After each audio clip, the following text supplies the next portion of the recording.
Hello, and welcome to a new chapter of Demon Soul. Last week, Sahel went through his water power, and hopefully by the end, Taika was able to help, give Ronnie some fresh air. So, this week, something new is gonna happen. I hope you'll enjoy. Just now, Chapter 8.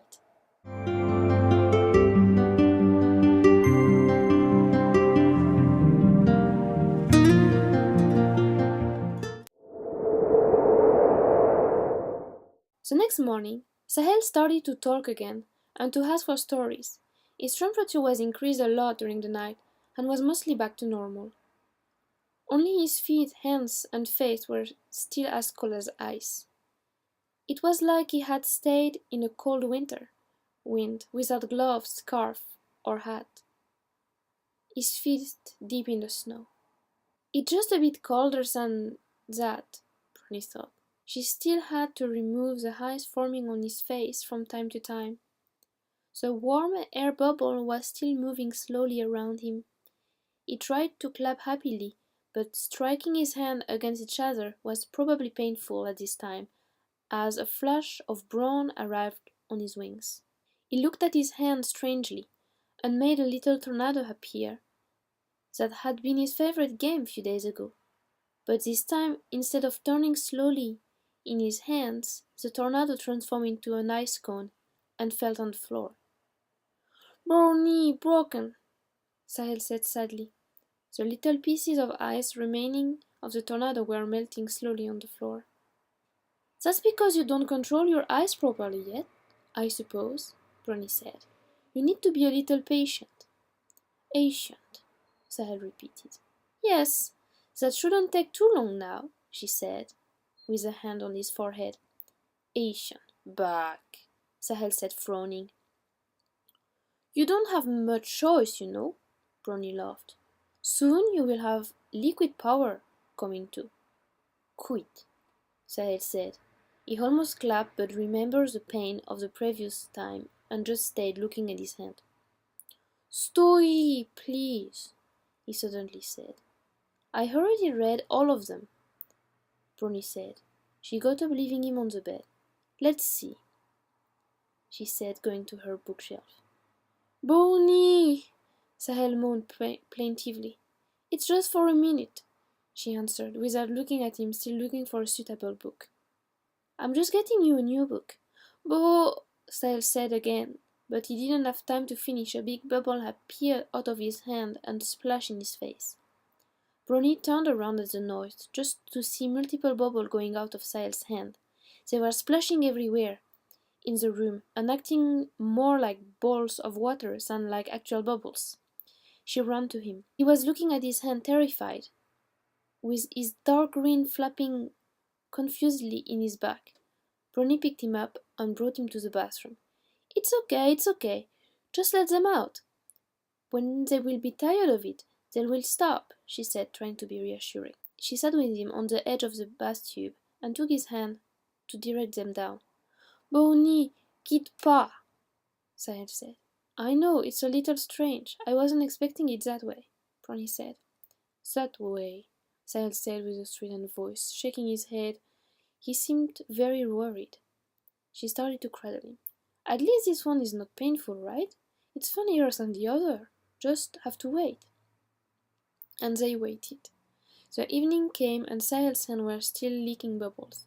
He was getting nervous of being unable to use his hand. He had tried to grab his baby bottle, but the water bubble kept on pushing it away. At first Brownie had been a bit amused by the changes.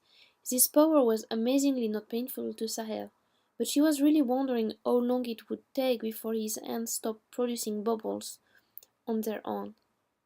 And she also had to hide her impatience from him. That night Sahel slept in the hammock. Brownie had to get up several times to empty the basin placed under him in the bathroom. It seemed to her that the bubbles were getting bigger and bigger. When Hitomi brought her the breakfast the next morning, Brownie was walking out of the bathroom and Sahel was still asleep in his hammock, big drop of water leaking under him. "You look like a zombie," she said, putting the breakfast on the night table.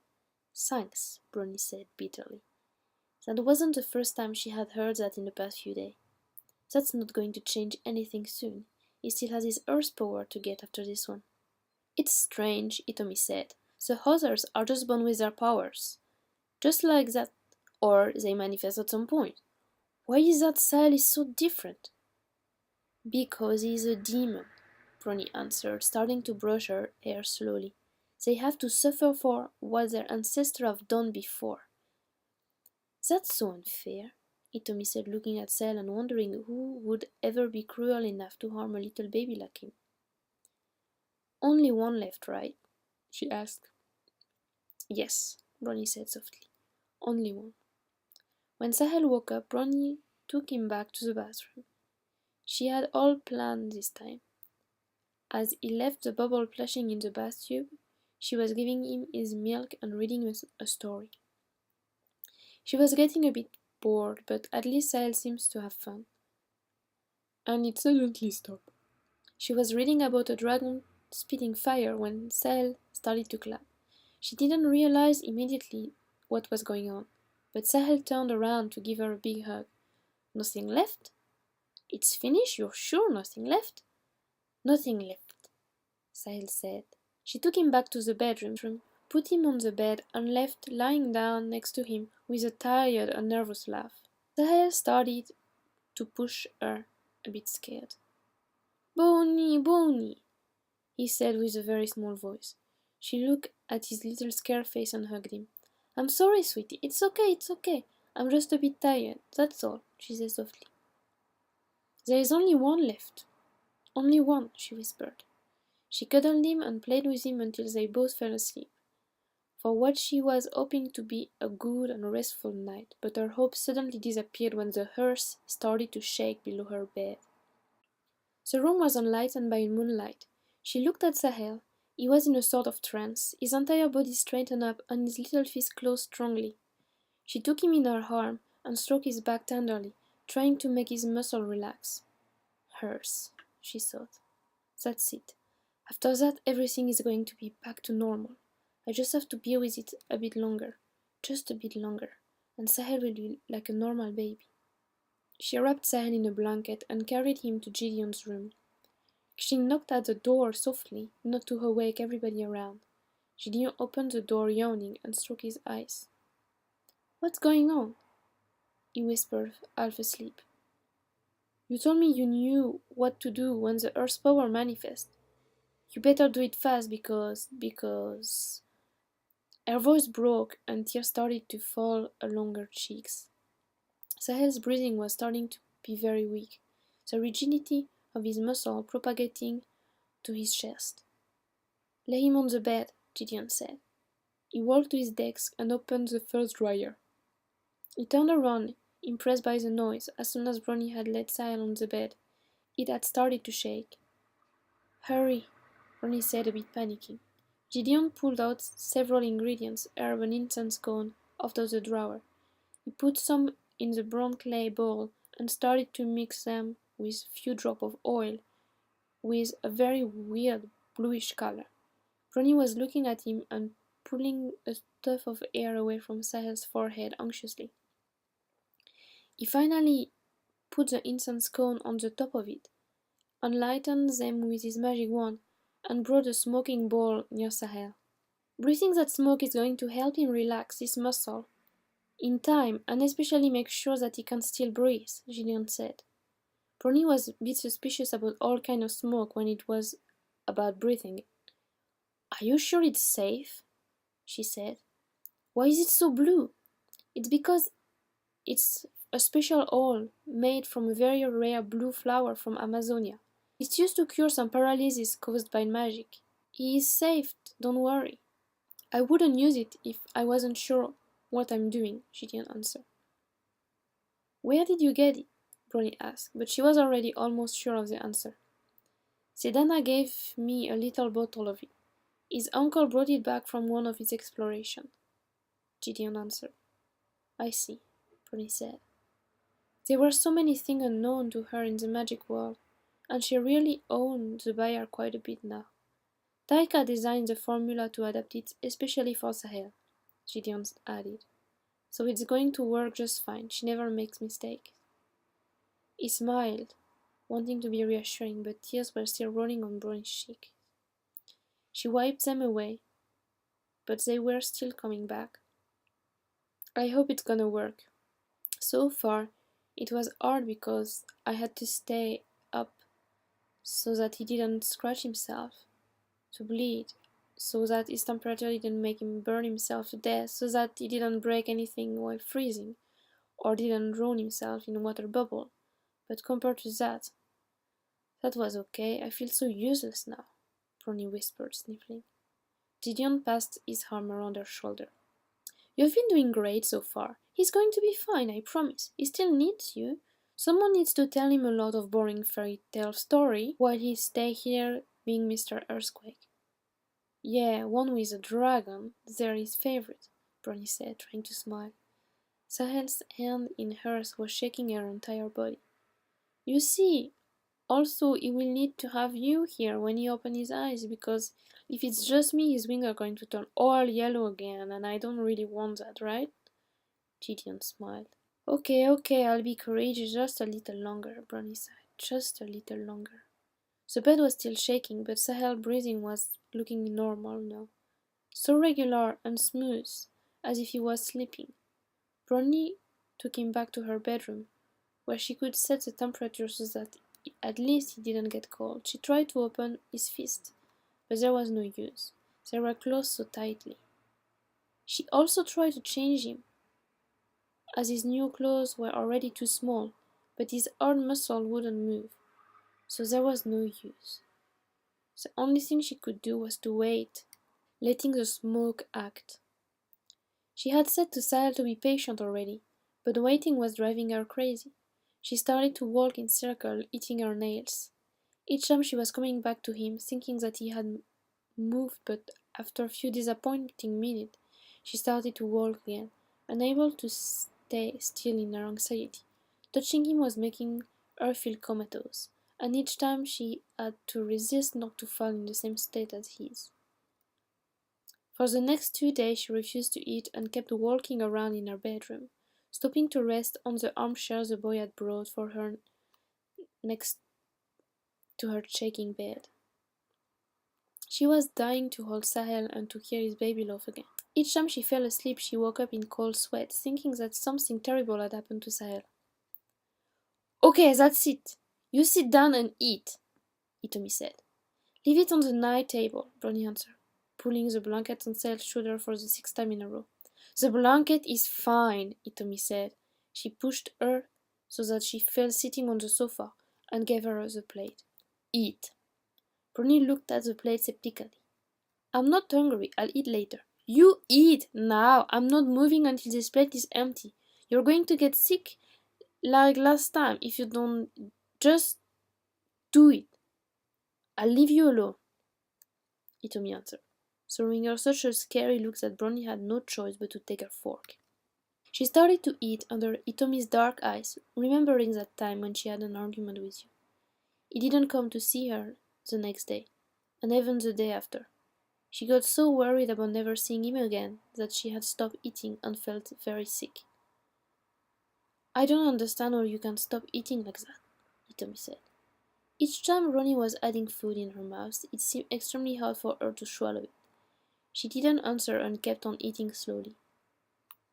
I don't think I could ever worry enough for that, because when I worry I just want to eat more, Itomi continued. Arrived at half the plate, Brony put down the fork. I can't anymore. If you make me take anything more, I'm going to vomit, I swear, she said. Itomi looked at the plate and sighed. Well, I guess that's better than nothing, she said, standing up. You'll get the same treatment for dinner. Anything particular you would like to eat, then? Brony threw her darkest look as she walked out. Wait, she said. Can you bring vegetable? Like uncooked carrots or fruits or tomatoes? They would make me feel at least less nauseous, I think. Itomi smiled. Anything else? Yeah, Brony said. She walked to her coat hanger and took her purse out of her vest. Can you get toys for Sahel? Because he really has nothing, and it would be nice if he had something to play with when he wakes up, like a teddy or two, or a little dragon because he likes dragon a lot, or maybe a car or two. I mean, I meant to go, but I can't leave him alone, so you go? She wiped away the tears which were coming to her eyes, hoping for Hitomi not to see them. Hitomi gave her a hug. Sure, but he will probably be awake before I come back. I hope, Brony said. But he wasn't. When Hitomi came back, Sahel was still in his lethargic state. They put the toys near him. The bed seems to be shaking less than before, Hitomi said. Gideon says that earlier too, but I'm not sure. Each time I start thinking something like that, it's just my imagination, Brony said, not wanting to hope too much. Hitomi had made her eat some carrots before walking out of the room again. Brony was sleeping on her armchair when the bed stopped shaking, later in the evening. Sahel opened his eyes and took a deep breath. He was feeling weak and his head was spinning. He tried to swallow, but his throat was too dry. He looked around and smiled, seeing Brony wasn't very far.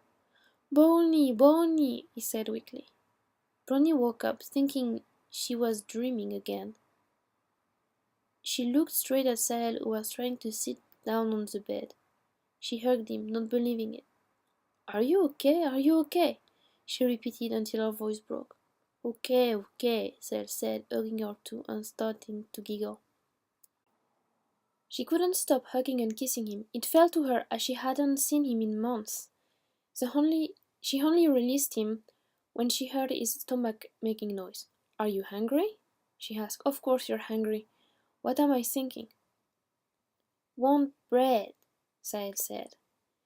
She got up with him, pulled a blanket on him, and took him happily to the kitchen. Bread and jam and juice, she said. Juice, he repeated. As he started to eat, she was looking at him everywhere, making him giggle. That tickles, he said, biting on the slice of bread and putting jam all over his face. You're really okay? Brony said again, stroking his head. Bed is good, he answered, as if nothing had happened during the past few days.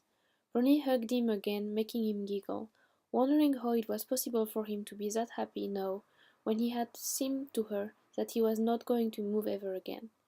She sighed and helped him drink his glass of juice. As Sahel was now doing fine, it was decided that he would join the baby's room with the others. Brony had pleaded for a long time, telling that she didn't know when he was going to get sick again, that she wanted him to be able to walk first and to fly, but nothing worked. She was packing his toys in her bedroom, trying to smile and cheer him up. I don't want to go, he said. That's going to be fun, she lied. You will be with other babies like you, and you will make friends. She was always amazed how fast he had grown. They work, you better. He hugged her for the third time, looking for cuddles. I won't be far, I promise. I'll be there in the morning when you wake up, and when you start sleeping, and I'll be with you all day too. Just like before, she said.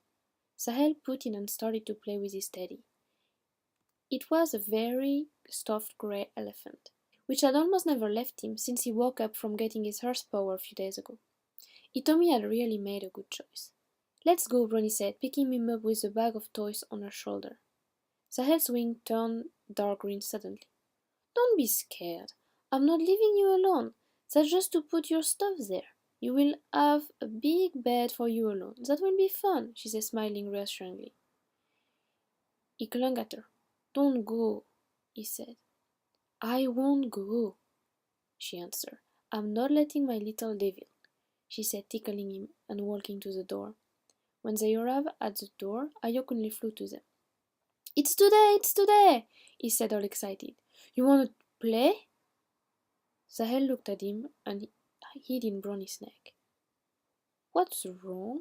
Ayokuni asked. I think he is a little bit intimidated to see so many people, Brony said. It was early morning, and the older children were helping with dressing the little one before breakfast. What is intimidated? Ayokuni said. It means A bit scared, Bronnie answered. She walked to the bed in the center of the room, that was reserved for Sahel, and tried to put him down, but he clung at her desperately. Okay, she said, sitting on the bed. What about I read you a story, and then go for breakfast? Story time! Noah yelled in her back, rushing to the bed and jumping on it. You'd better help us, Mikala said. She had been trying to dress Yobi for at least 10 minutes, but apparently he didn't like the clothes she had picked up for him and was making it impossible for her. Ask him what he wants to wear, Bruni said, taking the book Ayukunle had brought her. A pirate story, she said, and started to read. As soon as they were dressed, the little children were gathering around her, and soon Sahel stopped hiding to look at the picture. His wings slowly started to go from dark green to light blue. Wah! Kosana said, suddenly pointing at his wings. He is changing color! Sahel frowned. He didn't like the story to be interrupted. That happens when his mood changes, Brony said, and she continued to read. Can he fly? Noah asked. Not yet, Brony said. Can he do magic? Anastasia asked. A little bit, Brony answered. She didn't really know herself what kind of things Sahel was able to do. He does great tornadoes, Ayukunle said, proud to know something the other ignored. How do you know? Noah asked. Because he made one for me once, Ayukunle answered. Wow, can you make one for me? Anastasia asked, taking Sahel's hand. Of course not, Mikala said. He's not allowed to use his powers. But I want to see, Noah and Kozana said together. I want to see too, Grenadine said, walking to the bed with Benjamin in her arms. Sahel started playing with his elephant drum, not really decided to show them anything.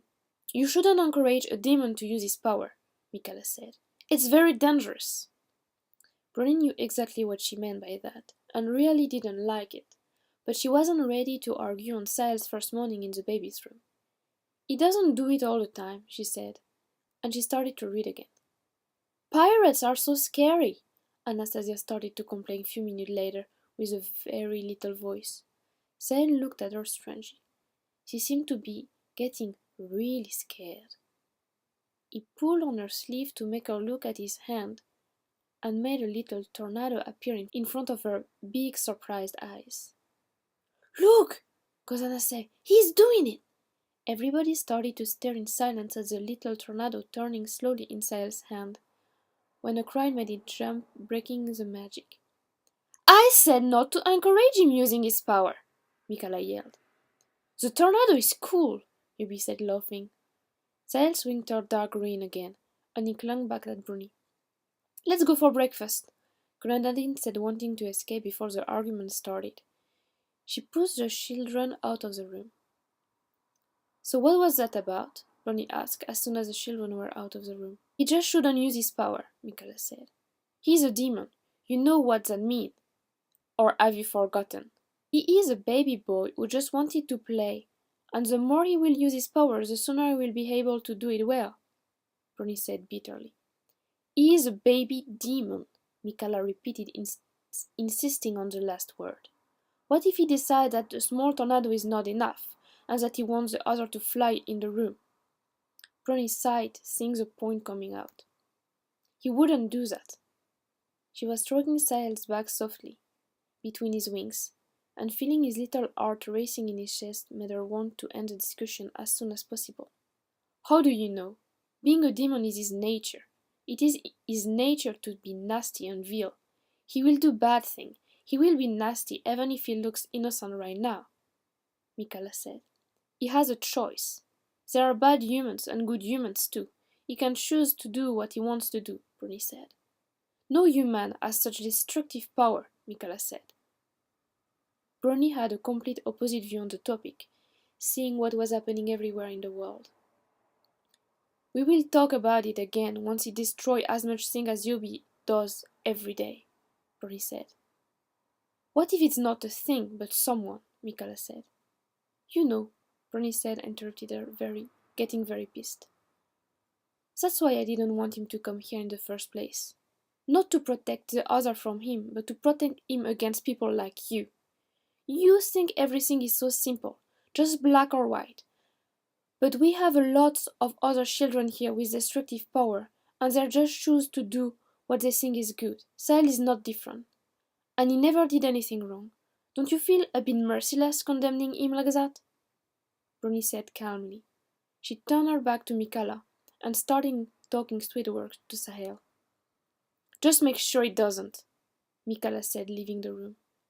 Bruni sighed and sat on the bed feeling tired.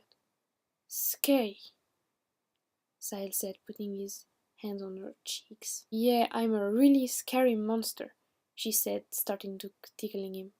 Monster, nice, Sahel said, giggling, his wings turning all pink. Yes, my little devil. Let's go for breakfast, she said, trying to forget about Mikala. When she woke up the next morning, Bruni knew that she was late already. She put her slipper and a jumper on and rushed to the baby's room. Sahel was sitting in a corner facing the wall, with yellow wings flapping slowly in his back. Bruni picked him up and cuddled him tenderly. Hey, sweetie, what are you doing here? She said softly. Bonnie, Sahel said, snuggling into her. Don't cuddle him, he is punished, Mikala said. Mr. Elephant, Sahel said weakly. Yobi was playing with Sahel's favorite teddy. Bruni walked to him, took the elephant away, and gave it back to Sahel, who hugged it lovingly. That's mine, Yobi said, jumping to get the toy back. No, that's not. Bruni walked to Sahel's bed. He used his power on Yobi, Mikala said. I told you yesterday that it was going to happen, didn't I? Bruni was too busy comforting Sahel to care about Mikala. That's because Yobi was trying to take the elephant, Noah said, jumping on his bed. Stop jumping, Itomi said, trying to put his jumper on. He made him shake like that. That was awesome, Noah continued, finally sitting in the bed. Bruni couldn't hide a smile. Mikala took Bruni's arm, making him turn around. He needs to be punished. Put him back in the corner until I say he can go, she said. Bruni looked at her in disbelief. Mum said 5 minutes is more than enough, and he did much more than that already. That's fine, Itomi said. No, that's not. He tried to hurt him, Mikala said. Yobi was trying to take Kosana's clothes away from Grenadine, who was dressing him. So are you telling me that you punished him more than Mum allowed you to because another child tried to take his favorite toys away and that he didn't let him do it? Bruni said, half amused, half angry. No, because he'd used his powers to hurt, Mikala said. If he wanted to hurt Yobi, he would have done it. Yobi is doing fine. He has just been shaken a bit. And sorry to say, but he deserved it, Bruni said. Sahel was clinging at her and starting to be scared again. So what? You think he was right and that I shouldn't have punished him? Mikala answered. Yes, Yobi should have been the one punished for trying to steal something that doesn't belong to him, Bruni said. He's a baby. Baby do that all the time, Mikala said. So is Sahel, Bruni said. He's a demon, Mikala said. Well, I guess you'll have to discuss that point with Mum, Bruni said, ending the conversation. Ah! Grenadine yelled, losing patience and forbidding Mikala to answer. Get away from me! You're so annoying! She pushed Yobi a bit harshly, and he fell back, sitting on the floor. I guess you can punish Grenadine too now, Bruni said. She just used her demonic powers. Mikala shrugged her shoulder and walked to Yobi to see if he was all right. Grenadine was laughing about her demonic power, and Kozana was looking at her, wondering what was going on. You can make tornadoes too? He asked, all excited. Of course not, she answered, letting him on the floor to go for breakfast.